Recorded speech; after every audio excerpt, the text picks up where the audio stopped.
Let's try to help people find a good laptop in a year that it's absolutely horrendous for buying a laptop. Most students should be looking at this laptop. You know what they say, great minds think alike. 100% do not buy this laptop with anything more than a 5070 Ti. All right, guys, we've got a very exciting podcast for you today. I'm here with Andrew Mark David. As you guys will know, it is a honestly really tough year to buy a laptop. So it's great that he's joined us today because I think Andrew, like us here, are kind of unique in the sense that we both review a lot of the laptops that people buy. We don't just dabble in and review MacBooks or, Halo laptops. We really try to go and get every laptop that you'll see on the shelves and give it a look. So Andrew, big thanks for joining us today. So you guys might see me look down on the screen because obviously on my screen he's down here. Big thanks for joining us today. I'll put a link to his YouTube channel down below the video. But Andrew, do you want to say welcome to the group? Well, thank you, Josh, for having me on the show, and it's a pleasure to be here. I know we've done some podcasts in the past, so once again, always a pleasure. Likewise. So thanks for finding the time. So let's try to help people find a good laptop in a year that it's absolutely horrendous for buying a laptop. So why don't we start with, what would you say, Andrew, are your favorite laptops that you've reviewed so far this year?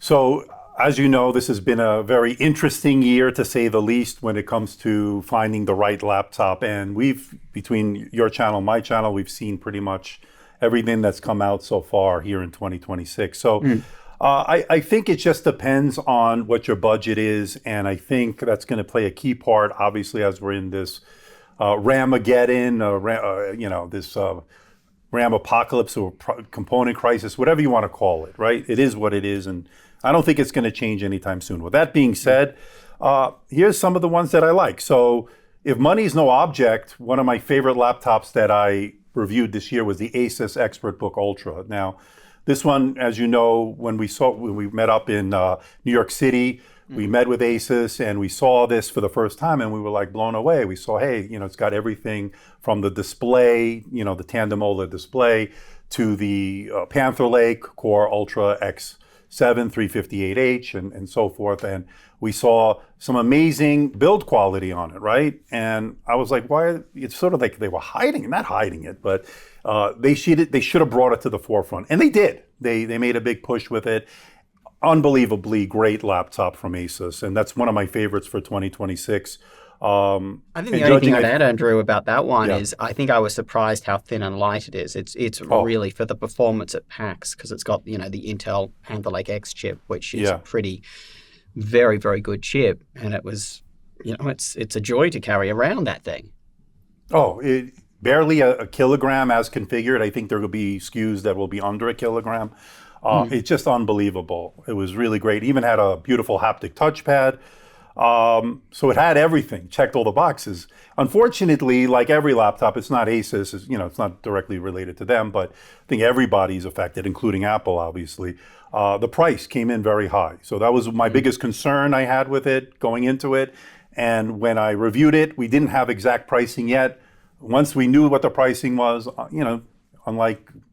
just like everybody else, we saw a very high price point. So, but not a surprise given the component shortage and so forth. So, just, putting the price aside, I know that's saying a big thing. It was a pretty amazing laptop. I actually love it. Yeah. In fact, I hate it to have to give it back. So.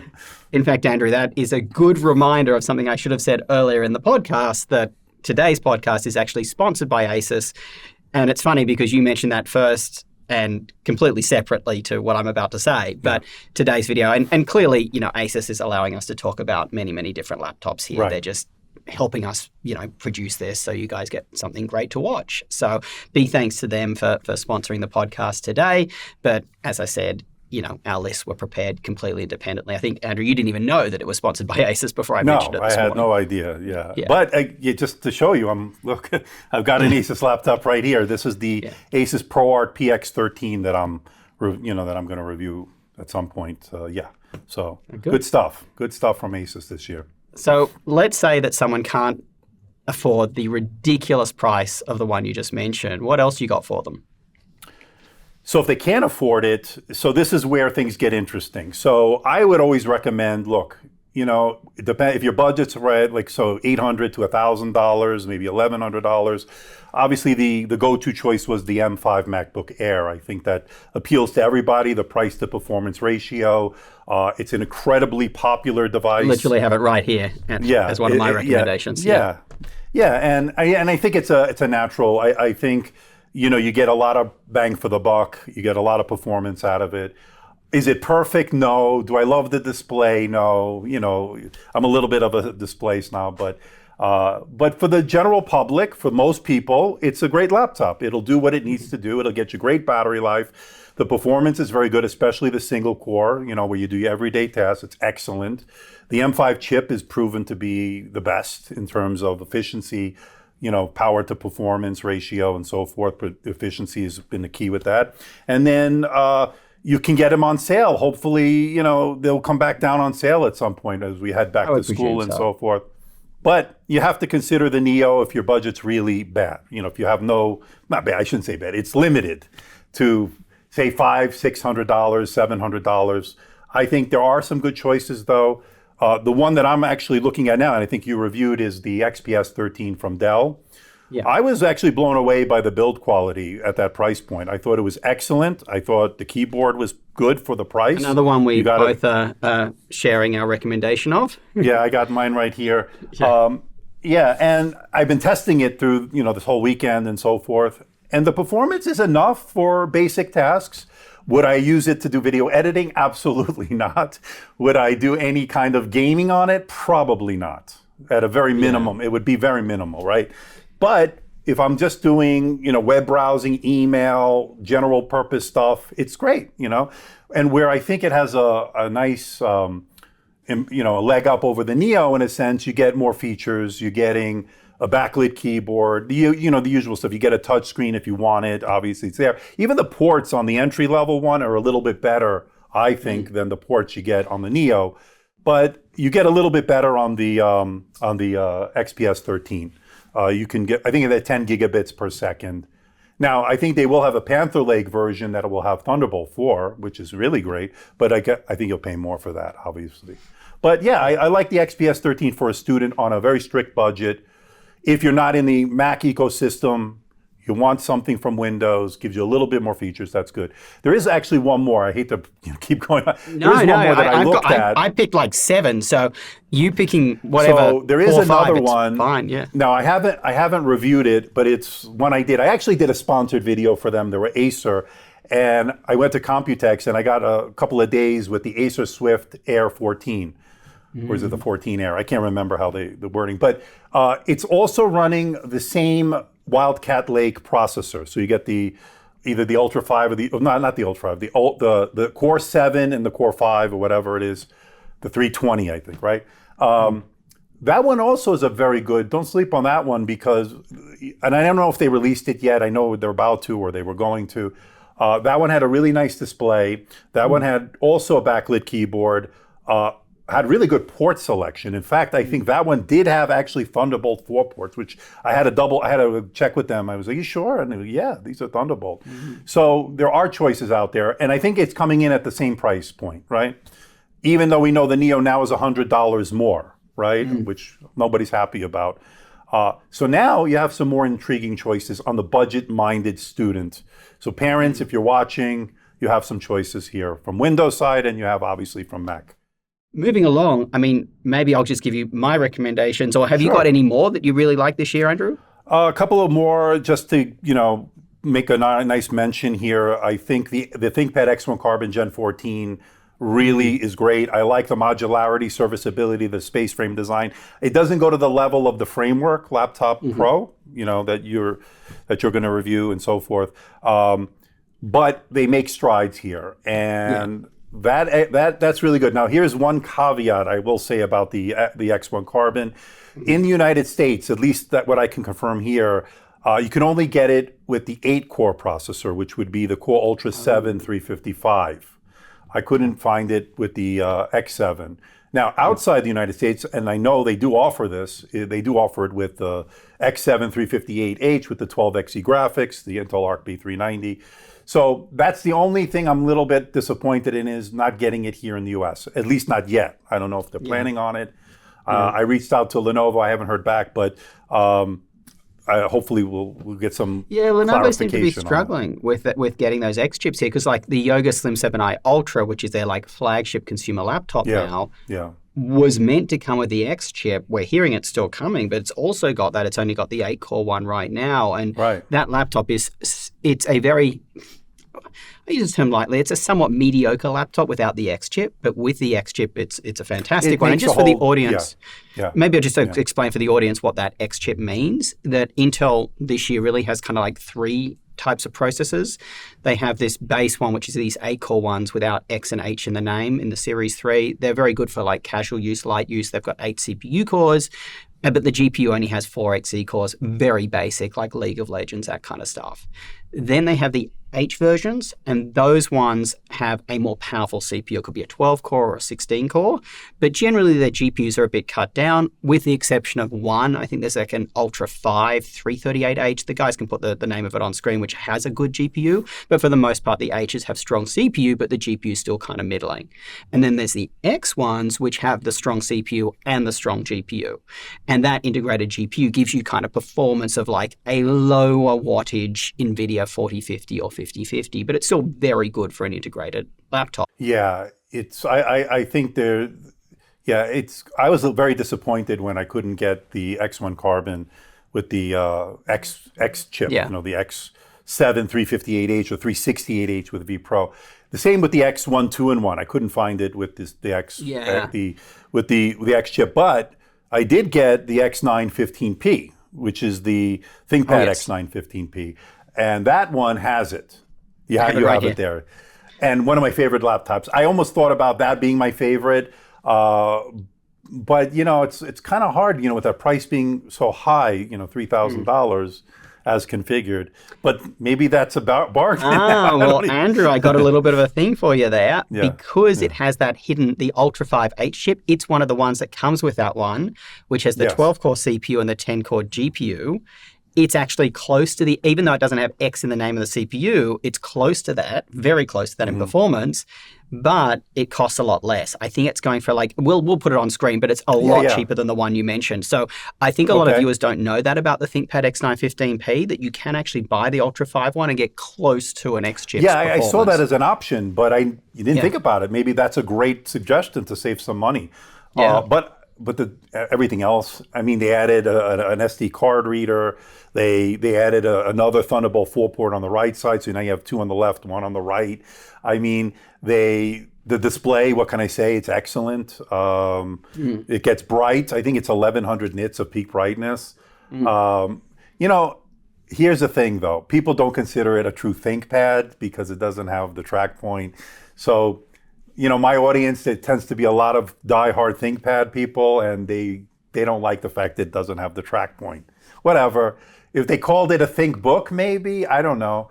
But another great laptop. Yeah, I think the problem with ThinkPad is an unusual business line of laptops as opposed to like Dell Pro or, EliteBook or whatever from HP, in the sense that a lot of consumers really do like ThinkPads, and they tend to be a little bit, I would say, not always. I mean, you review more business laptops than me, but of the ones I've tried, they do tend to be at the upper end of business laptops. And a lot of consumers do like ThinkPad. So it's a business brand that's known very well in the consumer space, particularly around programmers who are maybe using these at work, buy them at home, or, they appreciate the upgradability, the longer warranty you can get on a business laptop. But I think the ThinkPad X9 15P, the way I would describe that X9, it's X9, right? Yep, range of laptops. It's so confusing, these product names that Intel uses X and Lenovo. Oh my goodness. Aura Edition.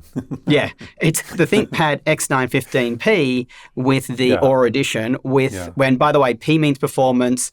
X9 means their new range of ThinkPads that are more consumer orientated. Then you've got Aura Edition, which means it has Intel. Then you've got also that it has a Core Ultra X9 processor inside. So you've got 2 X9s in the name. Fantastic.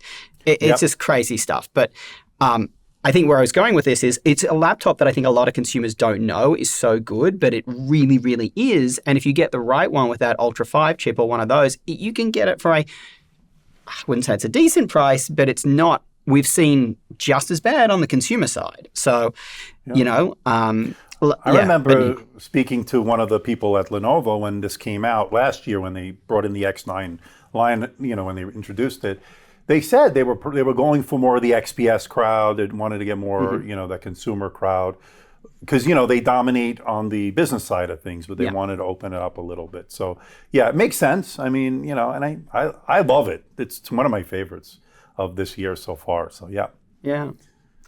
Well, maybe I'll go with my ones. Sure. And I think the first thing as I transition, and obviously if you've got more, just, you know, add them in as I speak. But I think the thing that surprises me, Andrew, just hearing your recommendations, and I didn't know them before I hopped on camera, is just how many of them are the same as mine.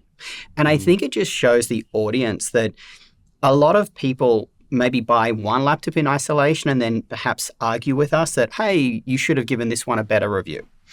And I think when you have as many laptops in to compare and contrast them between each other, it becomes so obvious which are the really good ones and which aren't. Like you just know it. Like just the sheer, I'm going to go through mine in a second, but the sheer number of duplication between your list and mine just really shows that when you're faced with a room of 200 laptops, it becomes really clear the ones that stand out. So, but yeah, I'll go through mine. I'll go through probably the cheapest to the most expensive. And I was actually going to separate this into two sections, like best laptops and then best laptops for students. But I think we kind of covered both anyway. So I'll just highlight which are good student picks along the way. I think the cheapest one I like, and I'm going to turn around to show you it because I have it down here, is the HP OmniBook 3. And we have this Best Buy SKU that currently I think it's out of stock. Hopefully they get more in. But what really surprised me was it came in about $500. So it's cheaper than your Neo, it's cheaper than your XPS, and it has the Qualcomm base X chip from the original generation, which is more performant than the core chip that's in that XPS and also the Neo's A18 Pro, whatever it is. So it actually has a bit more performance and it costs less. And one of the biggest risks of those laptops is that the performance just sucks. And this one, I believe it may have even come with 16 gig of memory, which is obviously more than the Neo. And it came with actually a very good screen. It would really surprise me. The screen was really good. So one of the things that gets me is normally when I recommend Qualcomm laptops, I tell people, oh, well, just be careful. You know, there's app compatibility. Like I use a Qualcomm laptop for part of my daily use and it doesn't work with my dock. League of Legends doesn't run on it. So normally I warn people about this, but with these kind of laptops like the Dell XPS, you're not running much of that kind of stuff anyway, professional apps or on the Neo either, right? So just sticking to basic use like daily tasks like web browsing, office applications, this kind of processor, a Qualcomm one, totally fine. And in fact, it's better than the ones in those other cheap laptops. So that's my first one, coming in at about $500. I think this is a great one for students who can't really afford much more. Just be careful. You know, HP prices, I've seen this like $1,000 and I've seen it $500. They fluctuate a lot, and be very careful with both HP, Dell and Lenovo, the big boys, that they often have these chassis, but they can configure them very differently. So you've got to be careful about what's inside. And we've recently launched this feature on our website that when you click on a laptop, it tells you like the processor is a basic performing one or a poor performing one or a good one. So we try to make it clear for people. But the next one I'll just go through very quickly, Andrew, because you've already covered it. And I think it's a great one. Obviously, the XPS 13. I agree with you. I think it's much better than the MacBook Neo. I don't see a reason for the Neo to really be purchased, even though, you know, you're sticking to the Apple ecosystem. Fine. This is just a better laptop, in my opinion. Performance is somewhat similar, but this one you can upgrade it to 16 gig of memory. It has a better screen. It feels just as well built, better ports. I don't want to reiterate too much of what you said, but I think it's a better buy at the same kind of price point as the Neo. Yep. I think the next one is stepping up. I kind of got two here. And again, I do want to add one thing. I think for students, I'm very concerned with buying a processor at this level. I think students tend to be exploratory in nature. That's a lot of why people go to school, right? They're not quite sure what degree they want to do and they might want to change degrees. If you want to do anything on your laptop, getting one, anything more than just, basic office work or whatnot, which is good for, I'm assuming, like, nursing, like some basic degrees, social sciences, things like that. But if you want to try like programming, or you want to try video editing and making videos while you're at school, or maybe DJing, these kind of poor performing laptops, which I'm including the XPS, the Neo in that as well, anything with that core processor from Intel, it's a risk. So I would be very cautious about that for a student. And I think that's where the MacBook Air is just such a big jump up. I agree with everything you've already said. I won't repeat myself, but most students should be looking at this laptop, I would say. Yeah, I agree. So far we're very similar. You know what they say, great minds think alike. So there you go. I think on the Windows side, anything Yoga Slim or Yoga is a pretty safe bet. The one I use on a day-to-day basis is the Slim 7X. This is another Qualcomm laptop, so just be aware of what you can or can't run on it. I wouldn't be recommending this for video editing or anything using a lot of external hardware. Like, it didn't work with my DJ controller. As I said, it doesn't work with my USB dock. Mm-hmm. But if you're just sticking to daily office tasks, this is fantastic. The big difference between it and the MacBook Air, if you're considering there's a very similar form factor, is the keyboard. I'd say the display too, but mainly the keyboard. This has honestly one of the best keyboards that I've used in a laptop. It has this beautiful clicky feel with ample key travel. That's why I use it to write my scripts on it. Also, being Qualcomm, it offers you very similar benefits of what an M5 processor is. I think the X2 chips, they're kind of similar in power efficiency. So very long battery life, no heat or fan noise or anything like that. And also the Slim 7X, Lenovo improved it a bit from the prior gen, whereas like, say, the Surface laptop, which used to be its main competitor, Microsoft just really didn't improve it this year at all. So yeah, well, I think the Slim thoughts on that. Yeah, I think that's just a bad laptop. It's super expensive. It used to be really cheap, but now I just think the Slim 7X, if you're looking for that kind of daily use Windows laptop, it's just a winner. I think the only thing I don't like about it is its super glossy display is really annoying. You have to sometimes angle it at certain places to avoid the glossiness, but yeah. Yeah, I found that one very glossy. That's a great laptop. Great keyboard on that as well. Yeah. Yeah. And then I think stepping it up a notch, if you are a student and you have more money to spend, clearly, and I've got it here, the MacBook Pro 14 is just... It's just a fantastic laptop. It's one of the ones that if a student said they were buying this, I would just have relief. I just know that they're going to be fine. I think, yes. And that's probably the one they should buy, right? If you have the money, then that's the one. And the M5 chip, it performs a little bit better than it does in the Air. And I'm referring to, look, if you can afford the M5 Pro, MacBook Pro 14, absolutely, that's fantastic. But even the base one performs a bit better than the Air. It has a much better display than the Air. It has more ports than the Air.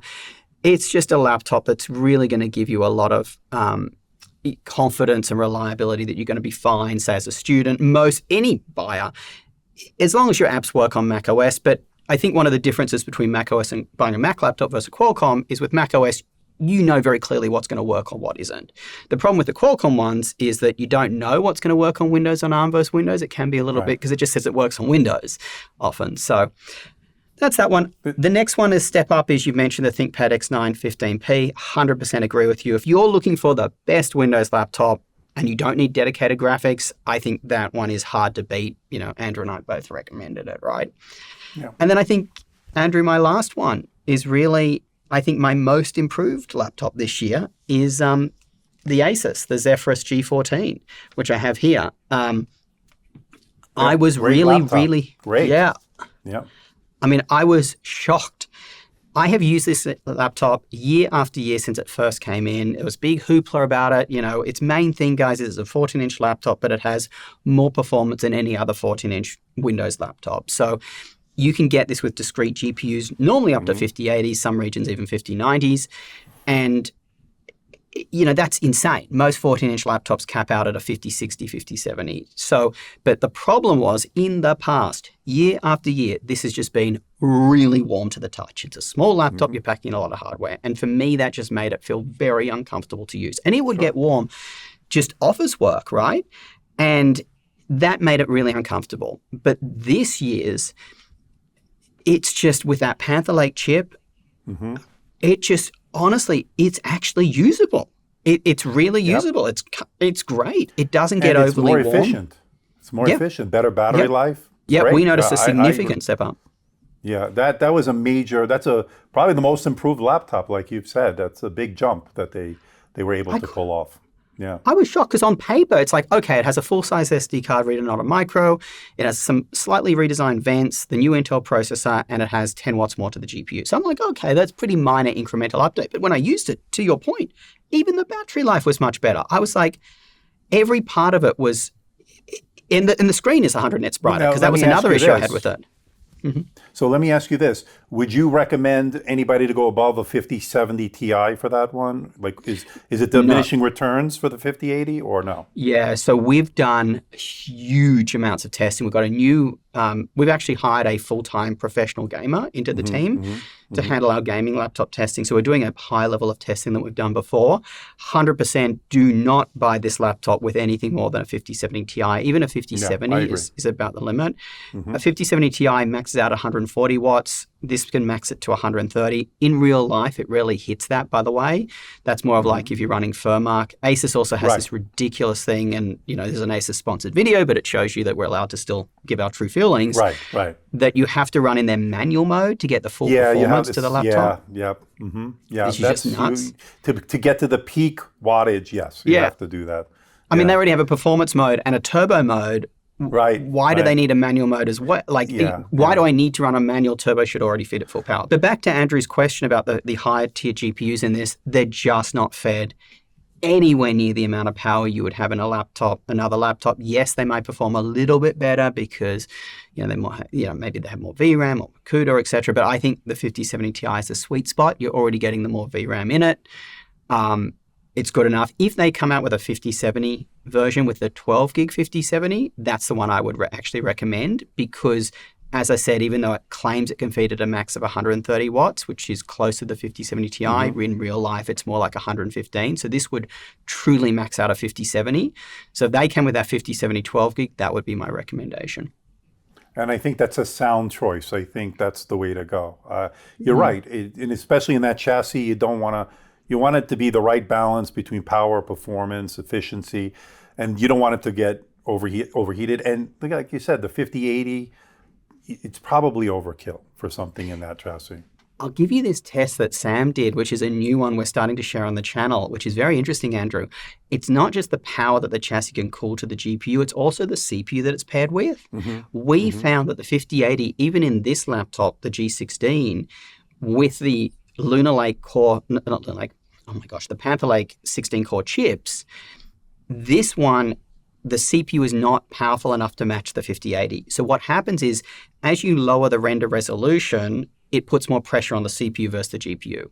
This laptop, no matter how low you render, at the game we were testing, couldn't really go above 100 frames per second until you move up to a 5080 with an Intel HX processor or an AMD 3D processor. Only those ones can really keep up. Honestly, even a 5070 Ti, those ones should be with, because the CPU becomes a really, really big bottleneck for a lot of games. And that's particularly apparent, by the way, in upscaling, because with upscaling, you're rendering at lower base resolutions, which again is putting more pressure on the CPU. So it was a very interesting finding that it's you got to be careful about buying those high-end GPUs with, H series processors. Yeah, that's a good point. Yeah, that's great. You guys do such in-depth testing that see how you find all these new things that that other reviewers haven't found, and that's very helpful. Yeah, well, look, guys, I think that we've been talking about the laptops we love for long enough, and I think it's probably time to close the video. But I hopefully we've given you a recommendation across both our channels at different price points of the very best laptops that you can buy right now. And, big thanks to Andrew for joining us today. Check out his YouTube channel. We're going to post a link down below to that. And of course, the website we've been talking about, bestlaptop.deals. What we've really tried to do there is just demystify laptop shopping, so there's no noise, and we just guide you through the laptop buying process. We explain clearly what different processor models are going to perform like. We also don't have any sponsored search results. Anything we recommend is genuinely a recommendation for you. So definitely check that out. And Andrew, again, thank you for your time in joining us today. Thank you for having me.